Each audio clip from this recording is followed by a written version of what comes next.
Hey guys, I'm Jason Van Taten of Oath Keepers here. I have an important story that we need to get out there.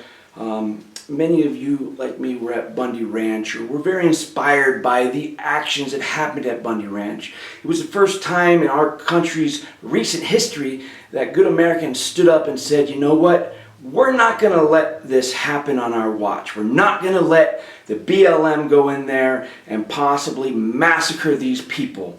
And we went and we stood shoulder to shoulder with some of the best Americans in this country, whether it's militia, Oath Keepers, 3%ers, the cowboys, the ranchers of the area, friends of the family. We all went out there and we said, no, we're not going to let this happen. And guess what? We won. We won that battle.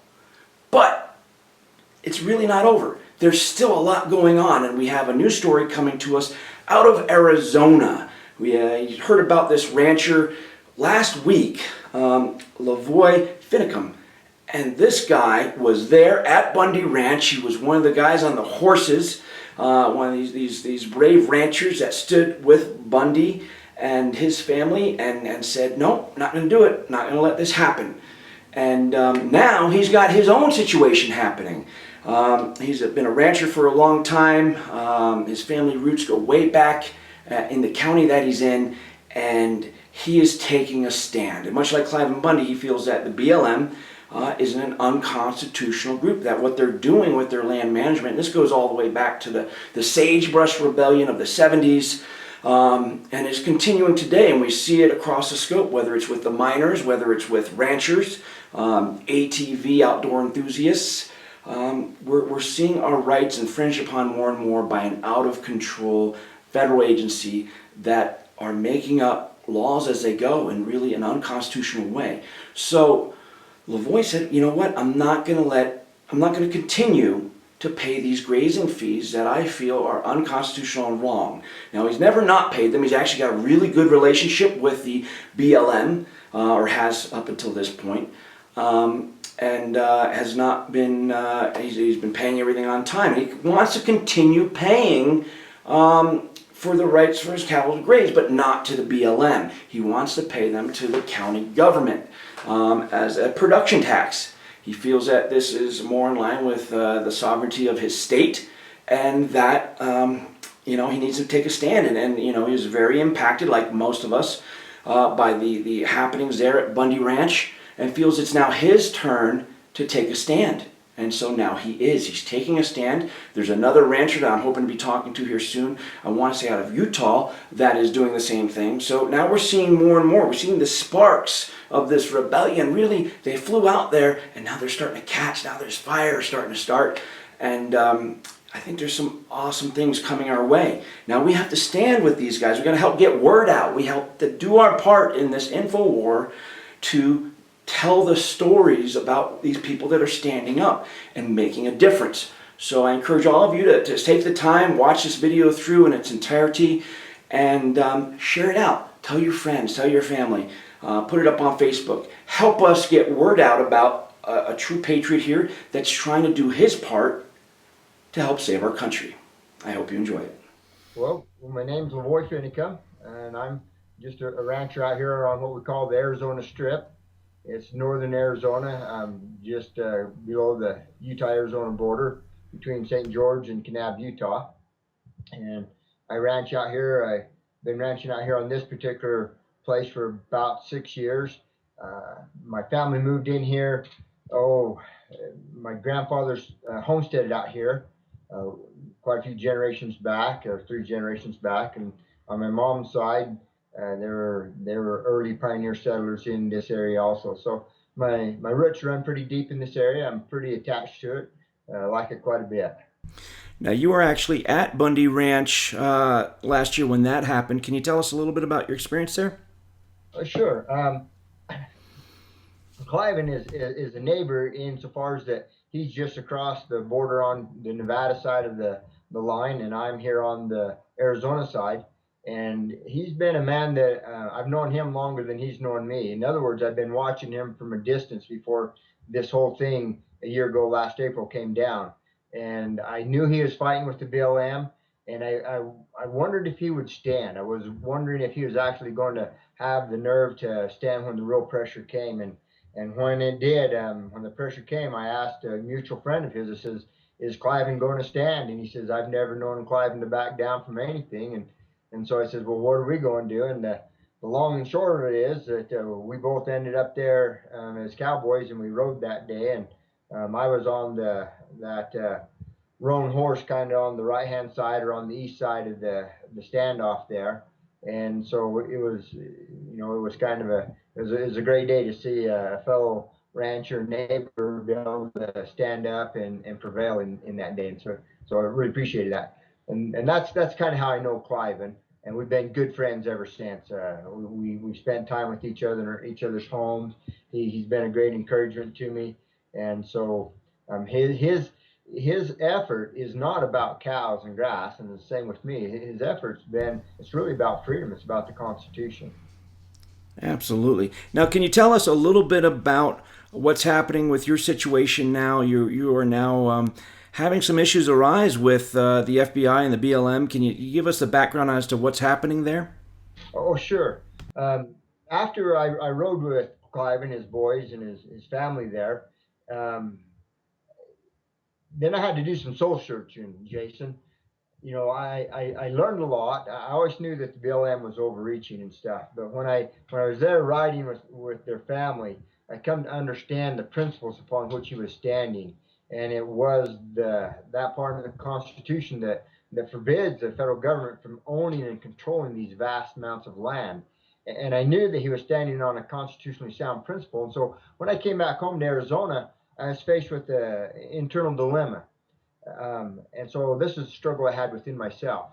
If Clive was true in what he was doing, and I believed it, then what was I doing paying grazing fees to the federal government and upholding what is an illegal entity and giving them power by my actions? And so finally, in order to be consistent, um, I had to either sit down and be quiet and let them rule, or I need to stand up and make a stand. And so I finally did that. I sent a letter to the Solicitor General back in Washington, D.C., and I simply, it's just one paragraph letter, said, I'm a Northern Arizona rancher, and I'm hereby canceling all contracts between me and the BLM. Thank you very much. And that's what I did. It's caused quite a stir. Now, can And you, for those of our viewers and listeners that may not be familiar, can you tell us exactly what is a grazing fee and on what authority do they claim to be collecting them? This is a very important thing, and so I hope you can bear with me a little bit because it's important to understand that these are grazing rights upon which we're standing, and a grazing right is a property right, just like if you have a car or a home, those are personal property rights, and these grazing rights are personal property rights. And let me tell you how these grazing rights were established. It comes from natural law. When our early pioneer ancestors came out here, they bring in a herd of sheep or a herd of cows, and they find a spring or a reservoir or make a reservoir, and they say, I can run 100 head of sheep here or 100 head of cows here or 50 head of cows here. And so they started grazing this land. Now, out here on the strip, there wasn't any Indians that they were pushing off. There were no other, this grass was not being used. And so by what's called preemptive rights, being the first one there, they began to establish a property right upon the land. And let me explain it this way. We all know about lines. We stand in lines at the grocery store. We stand at lines at the movie theaters. We stand in line at the DMV. Now, when you stand in line, you begin to establish a right. When you're first in line, you establish a right. We see that as self-evident. That as long as you stay there, there's three things to create a property right. You must claim it, you must use it, and you must defend it. Well, when you're first in line, you're claiming it. And then you must use it. You can't, when the line gets long, go over and get yourself a hamburger and a malt and then come back and say, oh, I want my place in line, because you gave it up, because you weren't using it. And the third thing is you must defend it. If a bigger guy comes and says, man, this line is just way too long, I'm going to cut him in front here. You can do one or two things. You can step back and mumble and grumble, and do nothing, and in so doing, you've given up your rights. Or you can defend your rights. You can even ask some people back in line, hey, this guy's cutting line. Or call for some help, or you actually have to defend it. Say, no, I'm not going to let you cut in here. So those are the three things in which creates these grazing rights. They were first there, they had continuous and beneficial use, and you needed to defend it. And this is what Cliven was doing. His ancestors were there. He's always had continuous and beneficial use. And when the BLM tried to push him off, he defended it. And so that's what a grazing right is. In 1935, the BLM comes in and they pass what's called the Taylor Grazing Act. And they swoop up all the grazing rights in this act and say these grazing rights are now ours, and we will now turn around and permit you, ranchers, to graze upon the land, and you will pay a grazing fee for it. So in one fell swoop, they gather up all the grazing rights and return them to the ranchers as a permit. Wow, they just disregarded that all of those rights and just took it. Yep, natural law. Now, was there much of an outcry at the time? Did people resist this at the time? No, because government comes in very softly. They said, hey, we'll help you here. We can run in 10 miles of water line for you. And ranchers, well, yeah, man, I don't have a D9 cat, and I can't run that all in. And so they started this partnership of private and government working. And so you've heard that saying, we're from the government, we're here to help you. Yeah. And not by being vigilant and standing upon freedom, we began to give it up. And so they came in very softly. They weren't oppressive. And then eventually you know how it goes. Then they start putting more control and more restraints upon it until they start putting out a lot of ranchers. They put out all the ranchers on public lands from Cliven to the coast. I was going to say, there's been many families that have been just pushed off their ability to ranch out in that area across the West, really. In Cliven, and you are a few of the ones that are left remaining, right? Well, in Nevada, in Clark County, he's the last one of like 54 ranchers in that county. He's the last one there. Now, what he's kind of been a buffer, because it's kind of traveled from the West Coast coming inland. And when they hit him, he's fought the BLM there for 20 years, and here we're on the backside of him, and I've had nothing but good relationships with the BLM. Never been contrary with them, never had a trespass fee, just had good relationships with them. And so I'm not making this stand because I'm being oppressed and because they're trying to force me off. It'd be a whole lot cheaper for me to not make this stand, believe me, and a whole lot less headache. But this is about the Constitution. When you go into Article 1, Section 8, Clause 17, the Constitution lays out how much land the federal government can own and control. See, our founding fathers wanted us to keep freedom, and so they specifically defined what lands a central power could hold, or the federal government can hold.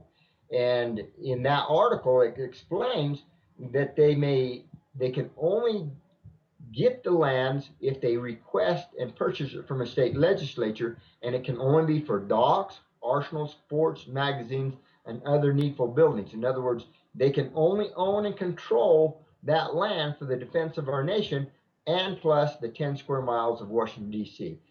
The third place that the federal government can own and control land is territories. Well, we're not territories. And so if you look at a map, Jason, you realize that back east, the BLM has almost no control of the land. But as you move out further west here, you can see on a map that the land mass begins to grow and grow. They own the majority of it out here. Yeah, they own 96% of Nevada, 70 some odd percent of Arizona, 80 some odd percent of Utah. And what happens is they come out here, and there's a great deal of wealth out here, a lot more than people realize. Oh yeah. And as governments want to do, they want to increase and control power. And so pretty soon they were slower and slower at disposing of the land back to the states. See, that land was to be disposed of the states up on the moment of statehood. That land was to be disposed of to the states. And they were to come on, the states were to come into the Union on equal footing. But after Ohio, pretty soon they became very slow until finally they said, oh no, this land is ours. We're holding it and we keep it. And so that's what they've done. Now, a lot of people say, well, why is that so bad? And now this is a very important reason, Jason, to know why it's so bad, is that we have to keep freedom. Our founding fathers divided the powers, didn't they? We have the legislative branch, the executive branch, and the judicial branch.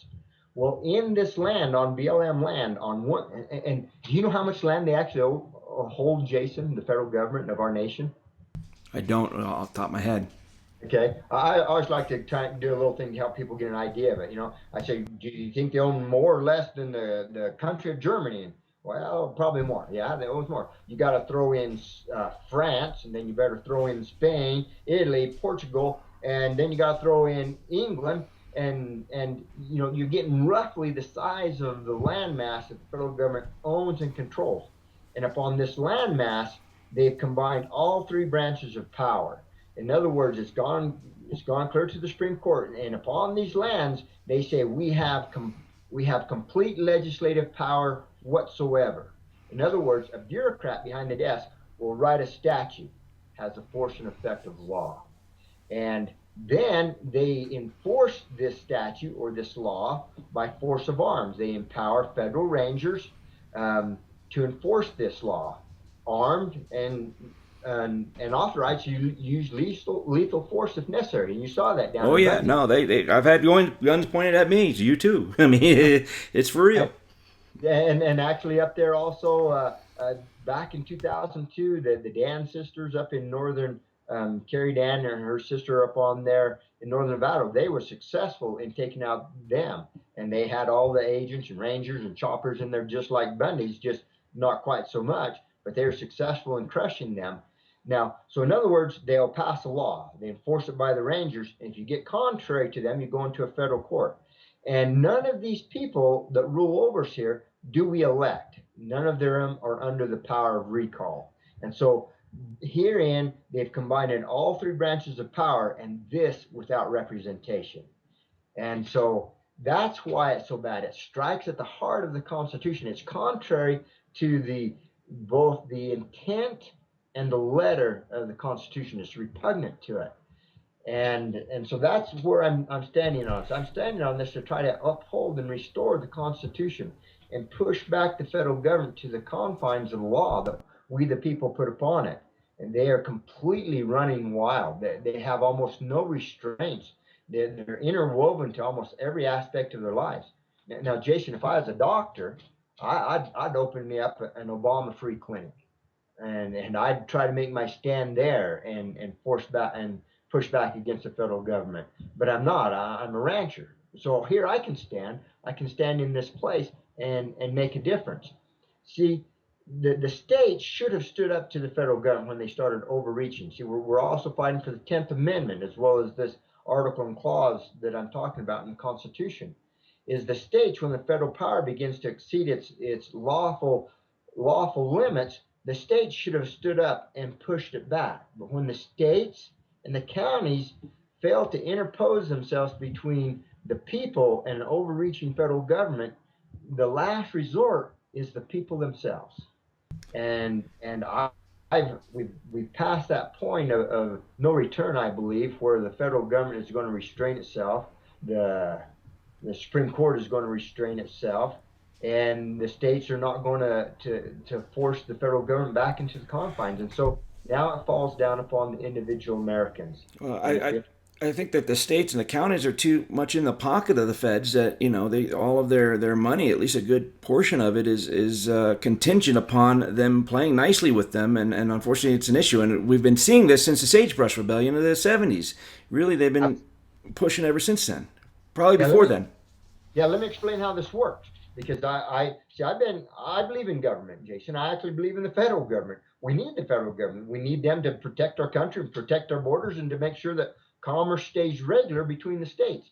Unfortunately, they're not protecting our borders, and I think they're doing a darn poor job of protecting our country. And plus, to keep commerce, the Commerce Clause wasn't to regulate every aspect of commerce. It's just to keep commerce regular among the states. And so anyway, unfortunately, the things that they're responsible to do, they're falling down on that, and they've chosen to intertwine themselves into every other nook and cranny of our lives. Let me explain how this works with the money flow, how they buy off the politicians. Um, See, I go to my county sheriff because I acknowledge him as the legitimate law enforcement. And see, and I'm upholding government. I believe in government. So I go to him and I say, Sheriff McCabe, I'm going to I'm going to pay my, in lieu of a federal grazing tax, I'm going to pay a production tax to the county. And I just want you to know that I don't, I'd like you to make sure you protect me and my life, my liberty, and my property from the federal government. And he says, well, the head of BLM law enforcement and the FBI agent's already been here and sitting in that seat right where you're sitting, and wanting to be deputized.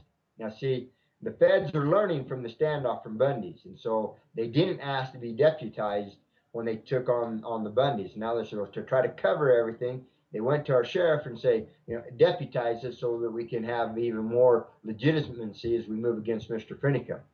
Thank goodness Sheriff McCabe said, no, I'm not going to deputize you, and I don't want you pointing guns at anybody. And then he says to me, and I don't want you pointing guns back at them. I said, well, Sheriff McCabe, I really appreciate that. As long as they're not pointing guns at me, why would I ever want to point guns at them? I says, in fact, I've never pointed a gun at anybody. But let us get the history straight. They're the ones that pointed guns at me and everybody else that was down there at Bundy Ranches. So anyway, so he just says, I want no violence, and I'm good with that. As long as he actually should do more than that, he should intervene and tell the federal government to leave. Well, sure, he has the power to do that as the ultimate law enforcement representative of the county. So I've done that to be responsible. I've gone to my sheriff and been preemptive in that way, and then I pick up the phone and I call my county supervisor, and his name is Gary Watson. I say, Mr. Watson, I would like to you to put in the mechanism to receive a production tax off my ranch. And he says, you mean in lieu of your grazing fees? I said, yes. He says, well, I got to talk to the BLM first. I said, well, Mr. Watson, why do you need to talk to the federal government in order to receive a county tax? He says, well, I don't, but I like to keep my options open. Well, anyway, the up and short of it is that I get a call back from the brand inspector, and he says, they've asked me to set up a meeting with you, Lavoie, and wherein we have the head of the Fish and Game, we have the county commissioner, and we have the head of the grazing board. So it was just a little low key meeting. We just want to meet with you here. And I said, oh, sure, I'd be happy to meet with you. And anyway, that morning before I go over there to I'm just in the middle of nowhere out here at Cambridge. Got this little old substation and a little courthouse out here. And anyway, Clive Bundy calls me and says, well, you really ought to have call a couple of your other ranchers and have them attend there. And I think, wow, I'm glad he told me that. I'm kind of naive and slow to pick up on things, and so I do. And so I have some really good ranching families that come and are there. And Cliven actually drives up. He missed most of the meeting driving all the way in from Mesquite there. But anyway, in this meeting, very interesting. And it was very fortunate that we were going to meet in a little room, but because the ranchers started showing up and stuff, we couldn't meet in the little room they had. So we said, we've got to move over to the courthouse, and the only room big enough is the actual courtroom. And just lo and behold, we actually happened to have some state representatives from Arizona. Had Rachel Cobb, the deputy treasurer, and a whole bunch of other officials there that were up on unrelated issues. But when they heard about the meeting, they said, oh, we want to sit in, we want to know what's going on. And so it was a great opportunity. I took an hour to teach all these state representatives of what a grazing right was and what I was doing. And boy, they were very receptive. And it kind of helped turn the tide a little bit on what they were hoping to accomplish in the meeting. They were actually hoping to just get me by myself with the heads of these three groups and put a lot of pressure on me. And well, anyway, after I spoke there and taught the state legislatures, or those state officials, what a grazing right was and what I was doing, then it was their turn. And the county commissioner starts. He says, Mr. Finicum, you got to stop. You got to stop it. If you do what you're doing, the federal government will take away our PELT. Now, PELT, let me teach you a little bit here. PELT stands for Payment in Lieu of Taxes.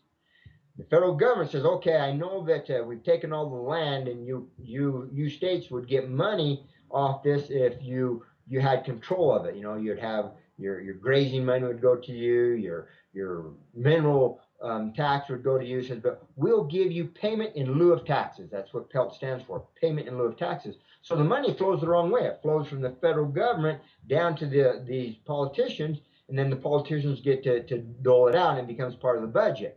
And so county supervisor says, "Oh, you got to stop. They'll take away our pelt." And so I asked the county commissioner. I says, first I asked the head of Fish and Game. I says, "Have the FBI and the BLM contacted you before this meeting?" He a little slower to answer, but he says, "Yes, they have." So I turned to the county commissioner. Have the FBI and the county commissioner and the head of BLM law enforcement contact you? Well, yes, they have. Of course, they have. I'm a county supervisor, you know. And so, in other words, they are setting in motion a game plan. And I already knew that they had a plan in place from some inside tips, and they were beginning to execute it. In the first place, they promised the county sheriff that they wouldn't have a physical confrontation. They'd just take me out administratively. But you can't take cows out administratively. You got to round them up. You can't round them up with pencils and paper. But anyway, going back to this, so the county commissioner starts putting the pressure on you. Got to stop, or we're going to lose all our federal money. And then the Fish and Game says, "Oh, Mr. Finicum, you got to stop, because then the federal government will take all our hunting off the Arizona Strip." And the Arizona Strip is renowned for world famous mule deer hunting. And then the head of the grazing board says, "Mr. Finicum, you got to stop, because the federal government will take everybody's grazing right, and all the ranchers will lose their ranches." And I'm sitting here and going, holy smokes. I didn't say that, but I'm saying this is exactly what I'm standing against. You all are bowing down before the threats of a federal government. Fish and Game, they're threatening the Fish and Game that they're closing down hunting. They're threatening the county commissioner will take away your money, your federal monies, and then the rancher, we're going to pull all your grazing permits. And I'm saying, this is exactly what I'm standing against. This is exactly what is wrong. This is what's called tyranny. Here, a federal power, these people that we do not elect, are putting pressure all across the board to get me to bow down and comply, and to make sure I get back in line. Because what's happening is, now you have one rancher in Nevada that's out of line. Now you have a rancher in Arizona, myself, that's out of line. And now there's some ranchers up in Utah that are getting out of line. So in order to keep control of this land, they got to put us down. They got to get us back in line. And so it's worrying them. And so that was a perfect example, you know. And I told the head of Fish and Game, he's a great guy. He says, "This is Arizona. They will not take the hunting. Arizonans will rise up, and they'll make sure they don't take the hunting."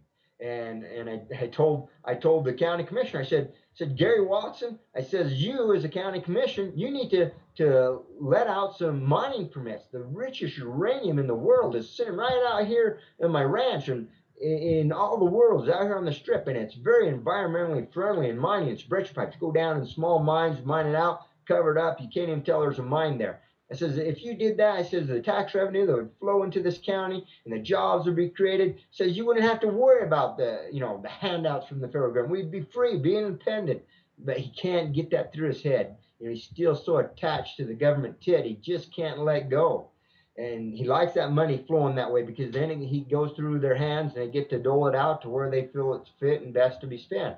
The money should come the other way, from us, the people working out here, paying our fair share of the taxes, supporting the county governments, and even could send some to the state of Arizona. And we don't need the federal government to be prosperous, but they're holding us down.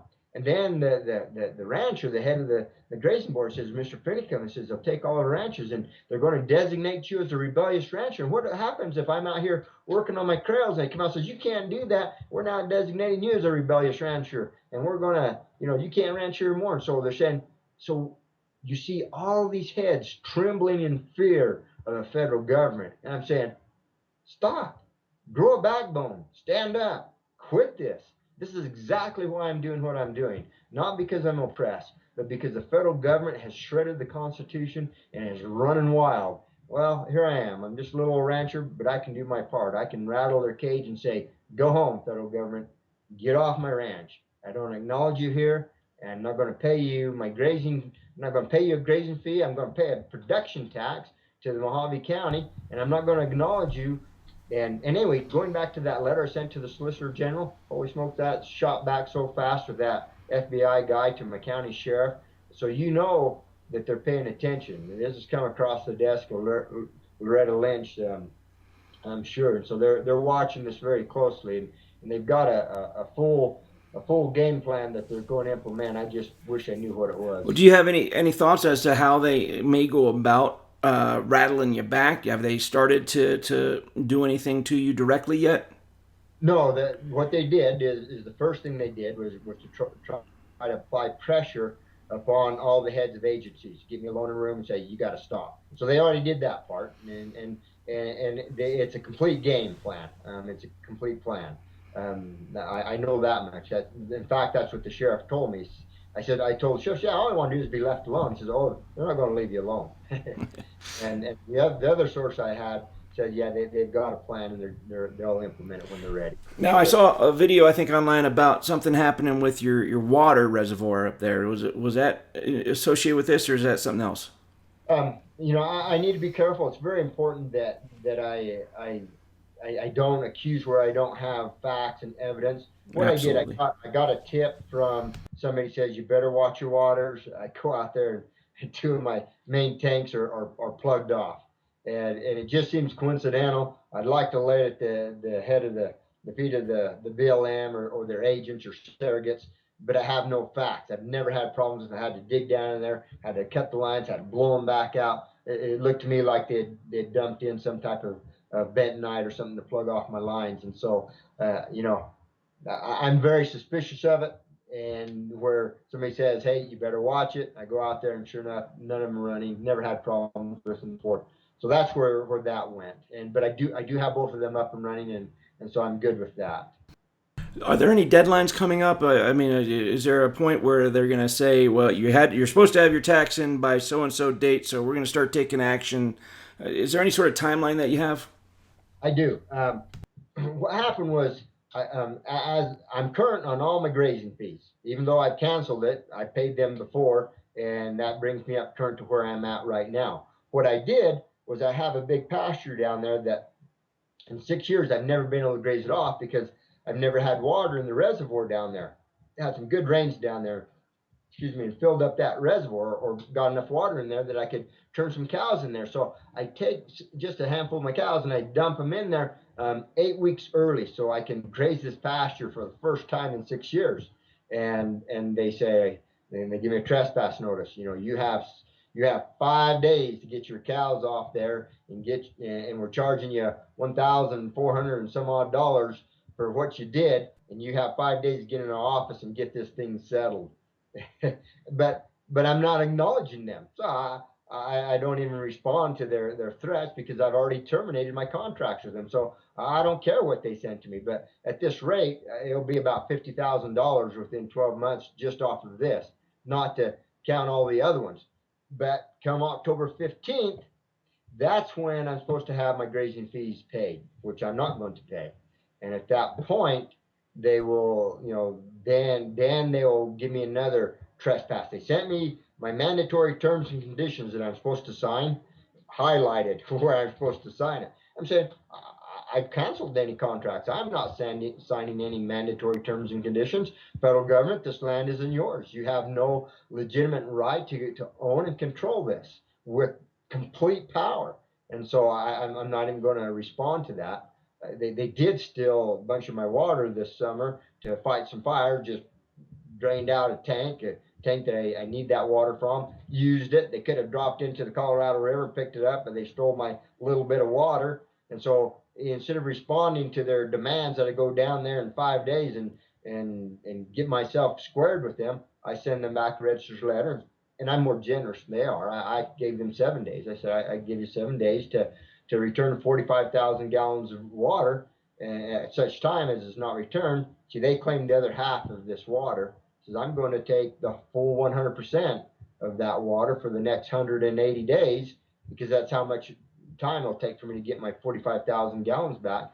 So I'm turning out that whole water onto my range, if you don't return the 45,000 gallons in 7 days. And 7 days come and went. So now I'm turning all the water down into my pasture, which on their personal ranch, which they use to work with other ranchers, they don't have that. They don't like that, but that's where that's at. Can you, if people want to help support this or keep up to what's happening, you have a YouTube channel. Where can they get more information, and how can they support you in what you're doing? Can they make calls to your sheriff or to your local politicians? Is there any way that the people that are watching this that believe in what you're doing, how can they best help out? I appreciate that. The best thing for the BLM to do is just to ignore me and and leave it alone. But they just can't do that for some reason. They want to make an example of me. Right now, there's no direct confrontations, and so there's no real need for people to come at this moment to give physical support. And but I'll try to keep everybody abreast with YouTube. And I do have a web page, One Cowboy Stand for Freedom, where I keep a lot of the videos. I'm really busy, hard to respond to all the support and requests to come and give help. I just want to say thanks to everybody that's been so supportive. But I do have a couple of people that are close that I've worked with that are kind of helping to take the point on just security.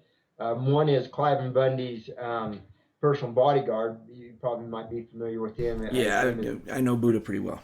yeah, and so he since he's real close and familiar, I've known him for a year and a half off and on, being working with Cliven, and he's been gracious enough to be kind of a point man. And so Buddha is somebody you can contact, and then I also have Cope Reynolds in the White Mountains. He's been gracious enough to kind of help, and but you can call, you can email, and I try to respond as fast as I can. I'm really slow at it because I'm just kind of swamped and trying to gather the last of my cows, and to kind of let people know I do a lot of speaking at different radio shows and stuff to try to help educate people on what I'm doing, because this isn't about cows. It's not about grass. It's not about me being persecuted. It's about us upholding the Constitution and demanding that the federal government returns to the confines of the law. We believe in the federal government, but you're out of bounds, federal government. You need to return and go back home. And so that's what it's about. And One I'm not last going to. One last question. I've been involved with the Bundy Ranch. I've been up in Oregon watching these miners here in Montana as well. It seems like there's a bigger plan in play, and I know at this point it's just speculation, but I really honestly believe that you said it earlier. There's a lot of value out there throughout the West, whether that's mineral rights, whether that's grazing rights, you name it. There is a lot of value, timber, whatever the resource may be. And I think the end game truly is to try to keep control of that. Do you think that's what they're after? What does an empire need? An empire needs land. An empire needs control. If you're not a republic, but you're an empire, you need control. And so that's exactly what they're doing. They're seizing control of our country. That we've had an empire rise up that's unaccountable to us, the people, and they have complete legislative, executive, and judicial power whatsoever, and they rule over us here in the West with impunity. And the federal government or the Supreme Court has upheld them. And so it's left to us, the individual people, to say, you know what? No way. I'm not going to comply. I'm not going to bow down, and I'm not going to bend. And yes, it is about power. It is about control. You control the land, you control the wealth, you control the food, you control the people. Well, Lavoy, I want to thank you for taking your stand. I certainly am proud to have you in our ranks, and boy, I just keep fighting that good fight, my friend, and we will support you however we can. Jason, thank you. I appreciate it. And I want to say, thanks so much for being there at the Bundys. Being there on the horses. I knew that you and American citizens were standing behind us. And let me tell you, that was a good feeling knowing that you guys were to our backs. I wasn't armed. Most of us cowboys, we had no arms, but we knew that you had our backs. And so I thanks to you, thanks to all of you who uphold the Constitution, who are willing to stand yourselves.